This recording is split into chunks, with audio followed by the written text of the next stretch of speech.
మనీష్ సిసోడియాకు ఊరట తగ్గింది. ఢిల్లీ లిక్కర్ కేసులో బెయిల్ మంజూరు చేసింది సుప్రీంకోర్టు. సిబిఐ ఈడీ కేసులో బెయిల్ ఇచ్చింది ధర్మాసనం. 17 నెలలకు పైగానే జైల్లో ఉన్న సిసోడియాకు ఎట్టకేలకు రిలీఫ్ లభించింది. షరతులతో కూడిన బెయిల్ ఇచ్చింది అత్యున్నత న్యాయస్థానం. దేశం విడిచి వెళ్లొద్దని ఆదేశించింది.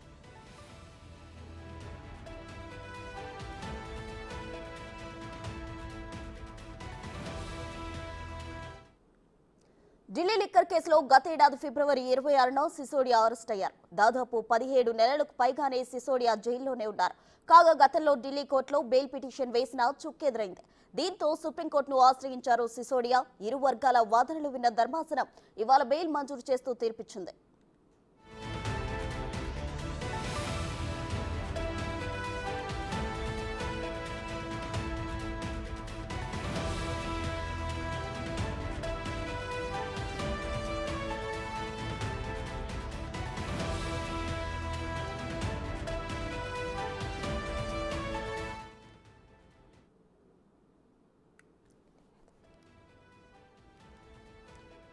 ఎట్టకేలకు మనీష్ సిసోడియాకు ఊరట దక్కింది. ఢిల్లీ లిక్కర్ కేసులో బెయిల్ మంజూరు చేసింది సుప్రీంకోర్టు.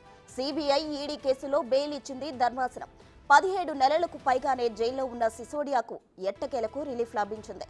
షరతులతో కూడిన బెయిల్ ఇచ్చింది అత్యున్నత న్యాయస్థానం. దేశం విడిచి వెళ్లొద్దని ఆదేశించింది.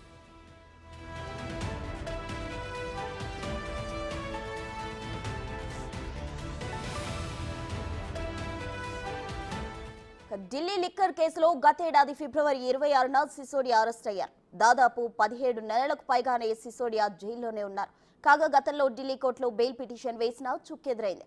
దీంతో సుప్రీంకోర్టును ఆశ్రయించారు సిసోడియా. ఇరు వర్గాల వాదనలు విన్న ధర్మాసనం ఇవాళ బెయిల్ మంజూరు చేస్తూ తీర్పిచ్చింది.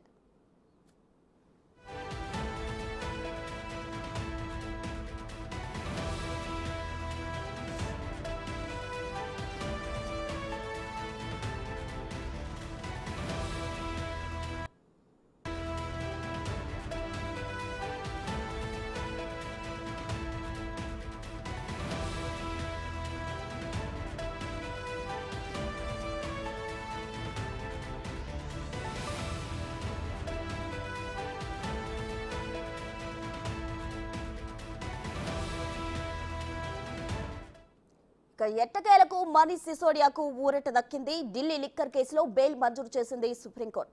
సిబిఐ ఈడీ కేసులో బెయిల్ ఇచ్చింది ధర్మాసనం. 17 నెలలకు పైగానే జైల్లో ఉన్న సిసోడియాకు ఎట్టకేలకు రిలీఫ్ లభించింది. షరతులతో కూడిన బెయిల్ ఇచ్చింది అత్యున్నత న్యాయస్థానం. దేశం విడిచి వెళ్లొద్దని ఆదేశించింది.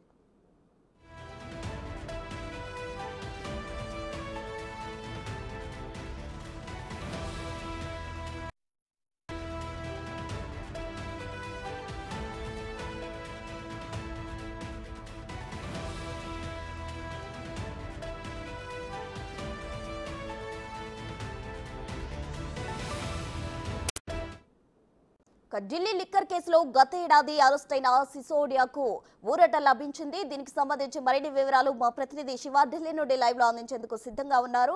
శివ, చెప్పండి. అయితే అత్యున్నత న్యాయస్థానం సిసోడియాకు బెయిల్ మంజూరు చేసింది. ఓవరాల్ డీటెయిల్స్ ఏంటి?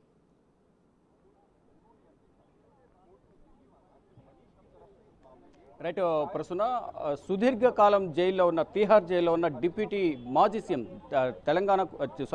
ఢిల్లీకి సంబంధించిన మాజీ ఉప ముఖ్యమంత్రి మనీష్ సిసోడియాకు భారీ ఊరట లభించింది. ఈరోజు సుప్రీంకోర్టులో 17 నెలల తర్వాత సుదీర్ఘంగా తీహార్ జైల్లో ఉన్న మనీష్ సిసోడియాకు చాలా కాలం తర్వాత ఈరోజు బెయిల్ లభించింది. మధ్యలో హెల్త్ గ్రౌండ్స్లో కొన్ని రోజులు 1-2 రోజులు బెయిల్ లభించినప్పటికీ కూడా ఇప్పుడు సుదీర్ఘకాలం తర్వాత పర్మనెంట్గా రెగ్యులర్ బెయిల్ అనేది ప్రజెంట్ లభించింది. అంటే కొన్ని కండిషన్స్తో ₹1,00,000 పూచికత్తు బెయిల్ బాండ్ సమర్పించాలి. మరోవైపు ప్రతి సోమవారం కూడా ఇన్వెస్టిగేషన్ ఆఫీసర్ దగ్గరకు వెళ్ళి కలిసి అక్కడ సైన్ చేయాల్సి ఉంటుంది. అంటే ఢిల్లీ లిక్కర్ పాలసీ కేసుకు సంబంధించి డ్రాఫ్ట్ రూపకల్పనలో కానీ లిక్కర్ పాలసీ విధి విధానాల రూపకల్పనలో కానీ ఈ జోన్లు కేటాయింపులో కూడా మనీష్ సిసోడియా కీలకంగా వ్యవహరించారు అనేది ప్రధానంగా సిబిఐ ఈడీ అనేక అభియోగాలు నమోదు చేసింది. ఇటు సిబిఐ ఛార్జ్షీట్లోను ఈడీ ఛార్జ్షీట్లో కూడా అనేక అభియోగాలు నమోదు చేసిన నేపథ్యంలో మొదటగా ట్రయల్ కోర్టుకు బెయిల్కు వెళ్లారు. అక్కడ ట్రయల్ కోర్టు తిరస్కరించింది. తర్వాత ఢిల్లీ హైకోర్టుకు వెళ్లారు. ఢిల్లీ హైకోర్టుకు వెళ్లిన సందర్భంలోనూ అక్కడ కూడా బెయిల్ను తిరస్కరించింది. తర్వాత సుప్రీంకోర్టుకు వచ్చారు. సుప్రీంకోర్టుకు వచ్చిన తర్వాత ఇక్కడ కూడా బెయిల్ను తిరస్కరించింది. కానీ ఇన్వెస్టిగేషన్ దశలో ఉంది కాబట్టి, విచారణ దశలో ఉంది కాబట్టి ఇప్పుడు బెయిల్ మంజూరు చేస్తే సాక్ష్యాలను తారుమారు చేసే అవకాశం ఉందని గతంలో చెప్పిన నేపథ్యంలో సిబిఐ ఈడీ తరపున వాదనలు వినిపించిన నేపథ్యంలో అంటే 6 నెలల్లోపు దర్యాప్తును పూర్తి చేయాలి. 6 నెలలలోపు దర్యాప్తు పూర్తి చేయకపోతే మళ్ళా కోర్టులో మీరు బెయిల్ పిటిషన్ దాఖలు చేసుకోవచ్చని మనీష్ సిసోడియాకు ఒక వెసులుబాటు కల్పించిన నేపథ్యంలో 6 నెలల తర్వాత కూడా విచారణ కంప్లీట్ చేయని నేపథ్యంలోనే మనీష్ సిసోడియా మళ్ళీ సుప్రీంకోర్టును ఆశ్రయించారు. సుప్రీంకోర్టులో వాదనలు ప్రతివేదనలు ఇలా సుదీర్ఘంగా 2 నెలల పాటు విచారణ కొనసాగిన తర్వాత గత విచారణ సందర్భంగా మనీష్ సిసోడియా బెయిల్ పిటిషన్పై ఢిల్లీ లిక్కర్ పాలసీ సిబిఐ ఈడీకి సంబంధించిన బెయిల్ పిటిషన్పై జడ్జిమెంట్ను వాయిదా వేశారు. అంటే రిజర్వ్ చేసిన నేపథ్యంలో ఈరోజు ఉదయం 10:30 తీర్పును వెలువరించారు. కొన్ని కండిషన్స్తో ₹1,00,000 బెయిల్ బాండ్, అలాగే ప్రతి సోమవారం ఇన్వెస్టిగేషన్ ఆఫీసర్ వద్దకు వెళ్ళి సైన్ చేసి రావాల్సి ఉంటుంది. అసలు Delhi liquor policy 2021-22 Delhi liquor policy రూపకల్పన విధి విధానాల్లో మనీష్ సిసోడియా, సీఎం అరవింద్ కేజ్రీవాల్, ఆ పార్టీకి సంబంధించిన మరికొంతమంది కీలక నేతలు, వివిధ శాఖలకు సంబంధించిన అధికారులందరూ సమక్షంలో ఈ ఢిల్లీ లిక్కర్ పాలసీ రూపకల్పన అనే దాంట్లో అవకతవకలు జరిగాయి. ప్రభుత్వ ఖజానాకు 8,000 కోట్ల రూపాయల పైన నష్టం వాటిల్లింది అనేది ప్రధానంగా గతంలో అప్పటి అంటే 2021-22 రూపకల్పన మద్యం పాలసీ రూపకల్పన సంబంధించి 22లో ఎవరైతే సిఎస్ వచ్చారో, చీఫ్ సెక్రటరీ, ఆ కంప్లైంట్ ద్వారా ఈ ఢిల్లీ లిక్కర్ పాలసీ రూపకల్పన అనేది అవకతవకలు జరిగాయి, అక్రమాలు జరిగాయి, దీంట్లో అవినీతి జరిగింది అనేది బయటకు వచ్చింది. అక్కడ నుంచి లెఫ్టినెంట్ గవర్నర్కు కంప్లైంట్ చేసిన తర్వాత లెఫ్టినెంట్ గవర్నర్ కేంద్ర హోంశాఖకు విచారణ చేయించాలంటూ కోరిన నేపథ్యంలోనే ఇది అంతా కూడా వెలుగులోకి వచ్చింది. తర్వాత మొత్తం అసలు అవినీతి ఏ విధంగా జరిగింది అనే దానిపై కూడా మొత్తం దాంట్లో ఢిల్లీ లిక్కర్ పాలసీ రూపకల్పన డ్రాఫ్ట్ రూపకల్పనలో ఎవరెవరు కీలకంగా వ్యవహరించారంటూ కూడా వారందరినీ కూడా ఒక్కొక్కరిని విచారణకు పిలిచిన తర్వాత దీంట్లో ఎవరెవరు కీలకంగా ఉన్నారు, ఏ రాష్ట్రాలు ఈ ఢిల్లీ లిక్కర్ పాలసీలో ఇన్వాల్వ్ అయి ఉన్నాయి, ఎవరు కీలకంగా వ్యవహరించారు, ఇటు సౌత్ గ్రూప్ కానీ నార్త్ గ్రూప్ కానీ, మరోవైపు ఇతర రాష్ట్రాలకు సంబంధించిన వ్యాపారవేత్తలు ఎవరెవరు దీంట్లో ఇన్వాల్వ్ అయి ఉన్నారు అనే దానిపై ఒక్కొక్కరిని ఇన్వెస్టిగేషన్ చేసిన తర్వాత వారు ముందు అధికారుల నుంచి ఎంపీలను వ్యాపారవేత్తలను వీళ్ళందరినీ కూడా ఒక్కొక్కరిని అంటే తీగలాగితే డొంక కదిలిన చందాన ఒక్కొక్కరిని విచారించిన సందర్భంగా మొత్తం కీలక నేతలందరూ కూడా బయటపడ్డారు.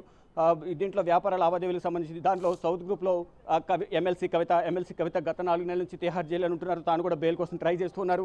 ఈరోజు ఈ ఛార్జ్షీట్పై కూడా విచారణ జరిగిన సందర్భంలో ఇంకా దాంట్లో కొన్ని పేజెస్ నంబర్ సరిగా లేని వాయిదా వేయాలంటూ కూడా నిందితుల తరపున న్యాయవాదులు కోరిన నేపథ్యంలో అది ఆగస్టు నెలకు ఈ నెలలోనే మళ్ళా డేట్ను పొడిగించారు. అయితే ఇక మనీష్ సిసోడియా విషయానికి వస్తే 17 నెలల తర్వాత 2023 ఫిబ్రవరి 26 సిబిఐ అరెస్ట్ చేసింది. తర్వాత మార్చిలో ఈడీ అరెస్ట్ చేసింది. అప్పటి నుంచి కూడా తిహార్ జైల్లో ఉంటూ ఉన్నారు.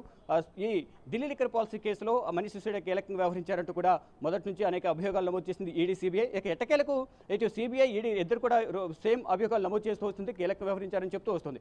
ఇక ఇద్దరి వాదనలు విన్న తర్వాత తీర్పును రిజర్వ్ చేశారు. ఈరోజు సుప్రీం ధర్మాసనం మనీష్ సిసోడియాకు బెయిల్ మంజూరు చేస్తూ కీలక తీర్పును అనేది వెలువరించింది. ఇక దీన్ని బట్టి మిగతా నిందితులు ఎవరైతే ఉన్నారో వారందరూ కూడా సుప్రీంకోర్టుకు వచ్చే అవకాశం కనిపిస్తుంది. ఇప్పటికే అరవింద్ కేజ్రీవాల్కు మధ్యంతర బెయిల్ లభించింది. ఇక నెక్స్ట్ కవిత కూడా సుప్రీంకోర్టును ఆశ్రయించే అవకాశం అయితే ప్రధానంగా కనిపిస్తూ ఉంది. థాంక్యూ శివ.